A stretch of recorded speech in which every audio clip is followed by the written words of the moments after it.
لله الحمد لله نحمده ونستعينه ونستغفره ونؤمن به ونتوكل عليه ونعوذ بالله من شرور أنفسنا ومن سيئات أعمالنا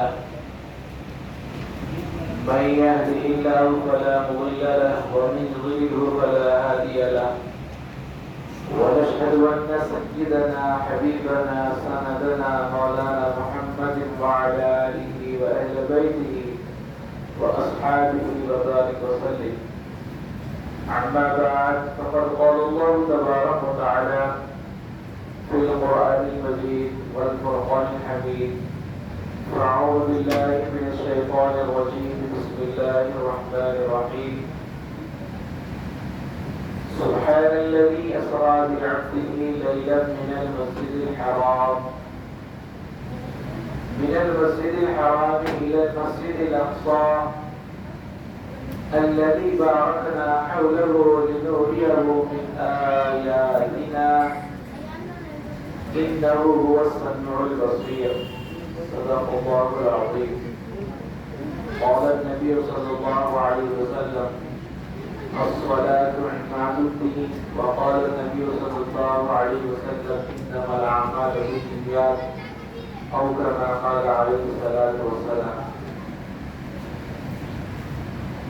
اللہ تبارک و تعالیٰ کا بے پناہ احسان ہوا، شکر ہوا کہ اللہ رب العزت نے ہم سبوں کو مسجد میں بیٹھنے والا بنایا. یہ اللہ کا بہت بڑا انعام. جس کو ہم پسند کرتے ہیں اس کو اپنے گھر میں بلاتے ہیں، اور اللہ اپنے کو پسند کرا اللہ اپنے گھر میں بیٹھنے کی توفیق عطا فرمائے. جو تو بہت سارے بھائی اپنے جو ابھی بھی مشغولیات میں ہیں، اپنے اپنے کاموں میں ہیں، اپنے اپنے مصروفیات میں ہیں، اور اللہ تبارک و تعالیٰ ہم کو اپنی مصروفیات میں تھے، اپنے کاموں میں تھے، لیکن اس میں سے چھانٹ کر اللہ تبارک و تعالیٰ ہم کو اپنے گھر میں آنے والا بنائے. اللہ کا بڑا احسان. تو اللہ تبارک و تعالیٰ نے بارہا ہماری زندگی کے اندر ایسی ایسی نعمتوں سے ہم کو سرفراز فرماتے رہتا ہے کہ ہم اس کا اندازہ نہیں لگا سکتے کہ اللہ کی کیسی کیسی نعمتیں، اللہ تبارک و تعالیٰ کی کیسی کیسی نعمتوں سے ہم فائدہ اٹھا رہے ہیں، ہم اندازہ نہیں لگا سکتے. تو اللہ تبارک و تعالیٰ نعمتوں کے ساتھ ساتھ کچھ اللہ تبارک و تعالیٰ ایسے مہینے بھی ہم کو عطا فرمایا ہے جس کے اندر تھوڑی عبادت کریں گے تو اجر زیادہ ہے. اللہ تبارک و تعالیٰ قرآن کے اندر فرمانا ہے سورہ توبہ کے اندر، اس کا میں آپ کے سامنے خلاصہ عرض کرتا ہوں. فرما رہے ہیں کہ اللہ تبارک و تعالیٰ کے نزدیک سال کی جو گنتی ہے، سال کے مہینوں کی جو گنتی ہے وہ 12 ہے، اور ان مہینوں کے اندر اللہ تبارک و تعالیٰ فرما رہے ہیں کہ اس میں 4 مہینے حرمت والے مہینے، حرمت والے مہینے یعنی تعظیم کرنے والے مہینے. تو اللہ تبارک و تعالیٰ فرما رہے ہیں ان مہینوں میں جب تم ان مہینوں کو پاؤ تو ان مہینوں کے اندر اپنی جانوں پہ ظلم نہ کرو. ان مہینوں کے اندر، دیگر مہینوں کے اندر بھی ظلم نہیں کرنا ہے، لیکن ان مہینوں کے اندر خاص طور پہ اپنی جانوں پہ ظلم نہیں کرنا ہے. جن مہینوں کے بارے میں حضور نبی کریم صلی اللہ علیہ وسلم فرماتے ہیں کہ وہ 4 مہینے کون سے ہیں؟ تو 4 مہینے جو ہے، ایک ذوالقعدہ ہے، دوسرا ذوالحج ہے، تیسرا محرم الحرام ہے. یہ 3 مہینے ساتھ میں، اور ایک مہینہ ماہ رجب المرجب کا مہینہ جو اب چل رہا ہے. یہ حرمت والے مہینے ہیں جس کا اللہ تبارک و تعالیٰ نے قرآن کے اندر 4 مہینوں کا ذکر فرمایا، جس کے اندر ایک مہینہ یہ ماہ رجب المرجب کا مہینہ ہے. اس مہینے کی بہت ساری فضیلتیں ہیں. حضور نبی کریم صلی اللہ علیہ وسلم جب کبھی ماہ رجب المرجب کا چاند دیکھتے تو اللہ تبارک و تعالیٰ سے دعا فرماتے: اے اللہ، تو رجب اور شعبان کے مہینے میں ہمیں برکتیں نصیب فرما، اور رمضان کے مہینے میں ہمیں داخل فرما. اور حضور نبی کریم صلی اللہ علیہ وسلم کا معمول تھا کہ رجب المرجب سے ہی رمضان مبارک کی تیاری کرتے ہیں. یہ مہینے یہ جو مہینے ہیں ہم کو پریپیئر ہونے کے تیاری کے مہینے ہیں. یہ جو رجب کا مہینہ ہے، یہ شعبان کا مہینہ ہے، یہ آنے والا رمضان کا مہینہ ہے، یہ تمام کی تمام تیاری کرنا ہے رمضان کے مہینے کی. کیونکہ ماہ رجب المرجب کی بڑی فضیلتیں ہیں. اس کی ایک روزے کی فضیلت کے بارے میں آتا ہے کہ ایک روزہ بندہ جو رکھتا ہے اللہ تبارک و تعالی اس کے پچھلے ایک سال کے گناہوں کو معاف فرما دیتے ہیں. اور فرماتے ہیں علماء کرام اس مہینے کے جو 7 روزے رکھتا ہے اللہ تبارک و تعالی اس کے لیے 7 جہنم کے دروازوں کو بند کر دیتے ہیں. اور جو بندہ اس مہینے کے 8 روزے رکھتا ہے اللہ تبارک و تعالی اس بندے کے لیے 8 جنت کے دروازے کھول دیتے ہیں. اتنی بڑی فضیلت ہے ماہ رجب المرجب کے روزے رکھنے. اور اس مہینے کے اندر بہت ساری واقعات ہیں. اس مہینے کے اندر اس مہینے میں گزرے ہوئے بہت سارے واقعات ہیں. حضرت نوح علیہ السلام کی جو کشتی چلی اسی مہینے کے اندر، حضرت نوح علیہ السلام کی کشتی کے بارے میں آتا اسی مہینے کے اندر. تو اس مہینے کے تعلق سے بہت ساری فضیلتیں ہیں، بہت سارے واقعات ہیں. تو اس مہینہ میں سب سے بہترین جو واقعہ ہوا اس مہینے کے اندر جو واقعہ حضور نبی کریم صلی اللہ علیہ وسلم جب دنیا کے اندر تشریف لائے. شروع سے بولتا ہوں لیکن مختصر بولتا ہوں کیونکہ میرے کو دوسری جگہ بھی 2-3 جگہ جانا ہے. ہمارے حفیظ بھائی کے اسلام سے میں آ گیا. مختصر آپ کے سامنے عرض کرتا ہوں. حضور نبی کریم صلی اللہ علیہ وسلم جب دنیا میں تشریف نہیں لائے تھے تو پوری دنیا کے اندر یعنی عیسیٰ علیہ السلام کا جب دنیا سے اٹھا لیے گئے اس کے 500 برس کے بعد حضور صلی اللہ علیہ وسلم دنیا کے اندر تشریف لائے. تو حضور صلی اللہ علیہ وسلم جب دنیا کے اندر تشریف لائے چھوٹے سے بڑے ہوئے بچپنا گزرا آپ کا. آپ ایک عمر تک آئے جب تک آپ کی عمر 40 برس کی نہیں ہوئی تھی جب تک حضور صلی اللہ علیہ وسلم نبوت کا اعلان نہیں کیے تھے. حالانکہ حضور نبی کریم صلی اللہ علیہ وسلم جب آدم علیہ السلام کی مٹی اور پانی میں تھے جب بھی میرے آقا صلی اللہ علیہ وسلم نبی تھے. جب دنیا میں تشریف لائے جو بشری لباس اوڑھ کر جو حضور نبی کریم صلی اللہ علیہ وسلم جو تشریف لائے وہ تشریف لانے کے بعد جو نبوت کا اعلان کریں وہ نبوت کے اعلان کرنے سے پہلے تمام کے تمام جو اہل مکہ تھے عرب تھے جو حضور نبی کریم صلی اللہ علیہ وسلم کو جتنی عزتیں دیتے تھے یہ سمجھتے تھے یہ امین ہے یہ صادق ہے یہ کبھی جھوٹ نہیں بولتے ہمیشہ سچ بولتے یہ کبھی امانت میں خیانت نہیں کرتے یہ ایسی شخصیت ہے جو ہر عیب سے پاک ہے ہر چیز سے ان کے پاس کسی قسم کی برائی نہیں ہے ہر ایک کا ماننا تھا. جب حضور نبی کریم صلی اللہ علیہ وسلم اعلان کا موقع آیا اعلان کیا حضور صلی اللہ علیہ وسلم ایک چٹان پہ چڑھے اور اعلان کریں. کیا کریں کہ کہنے لگے اے لوگوں تمام لوگوں کو جمع کیے کہنے لگے اے لوگوں میں میری بات کو تم مانتے ہو میرے کو امین مانتے ہو صادق مانتے ہو میں جو بات کہتا ہوں اس کو مانتے ہو مجھے جھوٹا نہیں مانتے مجھے سچ مانتے ہو. تو تمام کے تمام لوگوں نے کہا ہاں آپ کو ہم کبھی جھوٹ بولتے ہوئے نہیں سنے ہاں کبھی آپ کسی کی خیانت کرتے ہوئے نہیں دیکھے آپ سچے ہیں. حضور صلی اللہ علیہ وسلم نے فرمایا کیا میری اس بات کا تم یقین کرو گے کہ میں اس شیطان کے پیچھے سے ایک قافلہ ایک لشکر آ رہا ہے جو تم پر حملہ کرنے والا ہے کیا تم میری اس بات کا یقین کرو گے؟ تو تمام لوگوں نے کہا ہاں آپ کبھی جھوٹ نہیں بولتے ہم آپ کی بات کا یقین کریں گے. تو حضور نبی کریم صلی اللہ علیہ وسلم نے فرمایا کیا تم اس بات کا یقین کرو گے کہ میں اللہ کا نبی ہوں میں اللہ کا رسول ہوں؟ تو انکار کرنے والوں نے انکار کیا ماننے والوں نے مانا. تو انکار کرنے والے جو انکار کرے اذیتیں پہنچانے لگے حضور نبی کریم صلی اللہ علیہ وسلم کو تکلیفیں دینے لگے حضور صلی اللہ علیہ وسلم کی جو اہلیہ تھیں یہ بھی خدیجہ الکبریٰ رضی اللہ تعالی عنہا، کچھ وقفے کے بعد آپ دنیا سے رخصت ہو گئے، بالکل حضور صلی اللہ علیہ وسلم پریشانی کی حالت میں ہیں، حضور صلی اللہ علیہ وسلم کی مکے کے اندر کوئی بات سننے کے لیے تیار نہیں ہے، تو حضور صلی اللہ علیہ وسلم کو اللہ تبارک و تعالیٰ نے، آپ میرے انداز میں آپ کو سمجھاتا ہوں، ایک جنا جو ہے پریشان ہے، جو ہے ٹینشن میں ہے، تو اللہ تبارک ایک دوست آیا، دوست آ کے بڑا ٹینشن کے بولے رہا بھائی چلو ذرا گھوم کے آئیں گے، گھوم کے آئے تو تمہارا دل تو بھی بہلتا، تو اللہ تبارک و تعالیٰ نے حضور نبی کریم صلی اللہ علیہ وسلم کو سفر معراج سے سرفراز فرمایا۔ یہ جو سفر معراج ہے،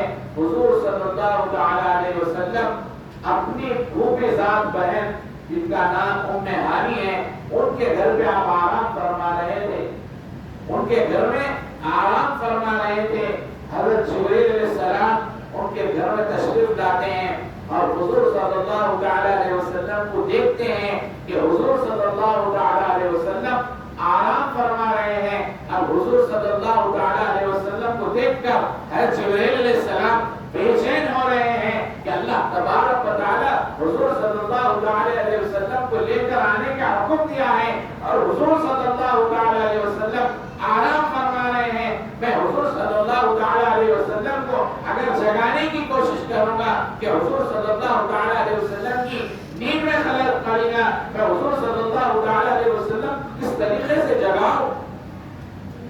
تو حضور صلی اللہ علیہ وسلم کو بڑے ہی اطمینان کے ساتھ علماء کرام فرماتے ہیں کہ بڑے ہی اطمینان کے ساتھ حضور صلی اللہ علیہ وسلم کو حضرت جبرائیل علیہ السلام جگاتے ہیں اور جگا کر حضرت جبرائیل علیہ السلام ان کے گھر سے مسجد حرام لے کے جاتے ہیں، اس کا قرآن کے اندر ذکر فرمایا گیا کہ سبحان الذی اسریٰ بعبدہ لیلا من المسجد الحرام الی المسجد الاقصی، پاک ہے وہ ذات جو اپنے بندے کو لے گئی رات رات کہ مسجد حرام سے مسجد اقصی تک، یہ مسجد حرام سے مسجد اقصی تک جانا اس زمانے کے لحاظ سے آسان بات نہیں تھی، بلکہ مہینوں کا سفر ہوتا تھا، تو اس زمانے میں وہ آسا اونٹوں کا سفر، پیدل سفر، آج کے سمے کا گاڑیوں پہ پلیروں کا سفر نہیں تھا۔ مکہ کدھر ہے اور بیت المقدس کدھر ہے؟ بیت المقدس جو فلسطین، مکے سے فلسطین کتنی دور ہے؟ اور حضور صلی اللہ علیہ وسلم کو اللہ تبارک و تعالیٰ نے سیر کرائی فرمایا، جیسا مسجد حرام میں حضرت جبرائیل علیہ السلام حضور صلی اللہ علیہ وسلم کو لے کر جاتے ہیں اور حضور صلی اللہ علیہ وسلم کا سینے مبارک کو چاک کرتے ہیں۔ آج ہم اوپن ہارٹ سرجری ہم سن رہے ہیں، آج اوپن ہارٹ سرجری جو ہوئی ہے سب سے پہلے میرے اور آپ کے نبی صلی اللہ علیہ وسلم کی ہوئی، حضور صلی اللہ علیہ وسلم کا سینہ چاک کرتے ہیں حضرت جبرائیل علیہ السلام، سینہ چاک کر یعنی سینہ کھول کر آپ کا دل نکالتے ہیں، دل نکال کر نور سے دھوتے ہیں، دھو کر پھر دل جس جگہ پہ تھا وہاں پہ رکھ دیتے ہیں، پھر ہاتھ ایسا پھیرتے ہیں، نہ ٹاکا ہے نہ نشان باقی ہے، پھر سیدھا جیسا تھا ویسا ہو گیا۔ پھر جیسا حضور صلی اللہ علیہ وسلم جب اٹھتے ہیں تو دیکھتے ہیں کہ ایک سواری تیار ہے جس کا ہمارے ذہنوں میں اکثر نام یاد ہے نہیں ہے، جس کا نام ہے براق۔ اس کے بارے میں علماء کرام فرماتے ہیں، براق کے بارے میں آتا ہے اس کی رفتار کا معاملہ یہ ہے جہاں پہ ہماری حد نظر کی ختم ہوتی وہاں پہ اس کا ایک ایک قدم پڑتے رہتا، اتنی بڑی رفتار والی سواری۔ اور براق کے بارے میں آتا وہ کہ دنیا کا جانور نہیں تھا، وہ دنیا کی سواری نہیں تھی، بلکہ اللہ تبارک و تعالیٰ نے جنت سے بھیجا تھی۔ اور جو بات سنی جا رہی ہے کہی جا رہی ہے اس پہ جو ہے بات اگر سمجھ میں نہیں آ رہی تو بھی سبحان اللہ ہو رہی ہے، اگر نہیں سمجھ میں آ رہی ہے تب بھی سبحان اللہ ہو۔ سبحان اللہ بولتے رہیے تو میں وہ بولنے میں بھی تھوڑا میرے کو بھی جذبہ ہوگا۔ سبحان اللہ بولنے کا کیا فائدہ ہے؟ فائدہ سن لو، اپن کیا ہے کوئی چیز فائدے کی ہے تو اپن اس کے پیچھے آگے بڑھتے، کوئی آفر ہونا، ایک آفر ہے 10 روپے کا ریچارج کرائے تو ہمارے موبائل کے اندر 70,000 روپے کا ریچارج ہو جائے تو ہم کیا کرتے وہ ریچارج کا کہاں ہے، ہم پہ 10 روپے ریکویسٹ کر رہے ہیں تو وہاں پہ 70 روپے آئے تو ہم کیا کرتے ہیں وہ انویسٹ کے پاس جاتے ہیں کہ کہاں پہ انویسٹ کرنا ہے بھائی، کہاں پہ لگانا ہے، ہم کو فائدہ حاصل ہونا ہے. تو ایک سبحان اللہ بولنے کا کیا فائدہ ہے؟ حضور نبی کریم صلی اللہ علیہ وسلم فرماتے ہیں کہ جو بندہ ایک مرتبہ سبحان اللہ بولتا ہے تو اللہ تبارک و تعالی اس کے نام سے جنت کے اندر ایک درخت لگاتے ہیں جس کے سائے کے بارے میں آتا ہے کہ اللہ تبارک و تعالی اس کے بارے میں، اس درخت کے بارے میں حضور نبی کریم صلی اللہ علیہ وسلم نے فرمایا کہ اگر عربی گھوڑا یعنی تیز دوڑنے والا گھوڑا اس درخت کے سائے میں اگر دوڑا دیں تو کئی ہزار برس گزر جائیں گے اس سائے سے گزرتے ہوئے، اور اللہ تبارک و تعالی در حشر کے میدان میں جو سوے نیزے پہ سورج ہوگا تو اللہ ایسے سائوں سے ہماری حفاظت کرتا ہے. سبحان اللہ بولنے کا یہ فائدہ ہے. تو جو الفاظ سمجھ میں آیا تب بھی سمجھ میں نہیں آنے کی تو کوئی بات ہی نہیں ہے. اپن سب اردو سمجھنے والے بولنے والے ہیں. میں دوسری جو ہے زبان میں بیان نہیں کیا، پر اپنی زبان میں اور اپنی بالکل مادری زبان ہے. میں بھی یہاں کا جو آپ کا بھی یہاں کے تھے، پر میں دوسرے گاؤں سے بھی نہیں آیا. چلو میں گاؤں کی بات ان کی سمجھ میں نہیں ہے، اپنے کو یہاں کے سے پلنا تو اپنے کو بات، میری جو بات ہے آپ لوگوں کے سمجھ میں آ رہی. سبحان اللہ بولتے رہیں گے تو میرے کو بولتے رہنے میں ایک 5-10 منٹ تھوڑا لیٹ جانے میں کوئی مسئلہ ہے. تو بولے سبحان اللہ، جب بھی کوئی بات سمجھ میں سبحان اللہ ہو تو حضور نبی کریم صلی اللہ علیہ وسلم کو اس سواری کے اوپر سوار کر جبرائیل علیہ السلام مسجد حرام سے یعنی مکہ المکرمہ سے مسجد اقصی تک لے کر جاتے ہیں. مسجد اقصی تک لے کر جانے کے بعد حضور نبی کریم صلی اللہ علیہ وسلم یہ سفر کے اندر کئی چیزوں کا مشاہدہ کرتے ہیں، کئی چیزوں کو دیکھتے ہیں. اس کے بعد حضور صلی اللہ علیہ وسلم مسجد الاقصی جب پہنچتے ہیں، تمام انبیاء کرام آپ صلی اللہ علیہ وسلم کے منتظر یعنی انتظار میں رہتے ہیں کہ آپ صلی اللہ علیہ وسلم آئیں اور ہم کو نماز پڑھائیں. ہم نماز پڑھیں حضور نبی کریم صلی اللہ علیہ وسلم کے پیچھے. تو حضور صلی اللہ علیہ وسلم کیا بولتے ہیں؟ امام الانبیاء، انبیاء کی امام ہے حضور صلی اللہ علیہ وسلم. تو انبیاء کی امام کیسا ہوئے؟ کہنے والے پوچھنے والے پوچھتے بھی ہیں کہ انبیاء کی امام کیسا ہوئے؟ تو انبیاء کی امام اس طریقے سے ہوئے کہ معراج کے موقع پہ حضور صلی اللہ علیہ وسلم نے تمام انبیاء کرام کی امامت فرمائی. تو یہ کیا ہوئی؟ حضور صلی اللہ علیہ وسلم کی انبیاء کرام کی امامت ہوئی. میں مختصر بول رہا ہوں کیونکہ میرے کو دوسری جگہ جانا ہے. تو حضور صلی اللہ علیہ وسلم وہاں سے یہ زمین واقعہ ہے جو مسجد حرام سے مسجد اقصی جو گئے، پھر مسجد اقصی سے حضور نبی کریم صلی اللہ علیہ وسلم آسمانوں کی سیر فرمائے. آسمانوں کی سیر جیسا حضور صلی اللہ علیہ وسلم آسمانوں کی سیر کر رہے ہیں. دیکھیں میرے آقا صلی اللہ علیہ وسلم کا مقام و مرتبے کا ہم اندازہ کریں کہ میرے آقا صلی اللہ علیہ وسلم کا مقام و مرتبہ کیا ہے. اللہ تبارک و تعالی فرما رہے ہیں کہ تلک الرسل فضلنا بعضهم علی بعض. اللہ تبارک و تعالی نے بعض کو بعض رسولوں پہ اللہ نے فضیلت عطا فرمائی ہے. میرے اور آپ کے آقا دو جہاں سرکار مدینہ صلی اللہ علیہ وسلم کی عظمتوں کا معاملہ دیکھیں، حضور نبی کریم صلی اللہ علیہ وسلم کی عظمت کا آپ معاملہ دیکھیں. موسیٰ علیہ السلام کہہ رہے ہیں اللہ تبارک و تعالیٰ سے، اے اللہ میں تجھے دیکھنا چاہتا ہوں، ایک تجلی بتا دیں، ایک جھلک بتا دیں، ایک مرتبہ میں دیکھنا چاہتا ہوں. اللہ تبارک و تعالیٰ فرمائے اے موسیٰ تمہارے اندر وہ طاقت نہیں ہے، تم مجھے نہیں دیکھ سکتے. اور اللہ تبارک و تعالیٰ حضور صلی اللہ علیہ وسلم سے فرمائے کہ میں تمہارے دیدار کا مشتاق.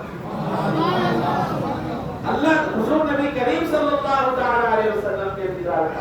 یا موسیٰ علیہ السلام کہہ رہے ہیں اے اللہ میں تیرا دیدار کرنا چاہتا ہوں. وہ طور پہ جا کے کہہ رہے ہیں اے اللہ میں تیرا دیدار کرنا چاہتا ہوں. اللہ فرمانے نہیں لن ترانی، تم ہرگز نہیں کر سکتے. ایک تجلی ہے اللہ تبارک و تعالیٰ کی کہ موسیٰ علیہ السلام بے ہوش ہو کے گر گئے اور پہاڑ جو تھا وہ ریزہ ریزہ ہو گئے.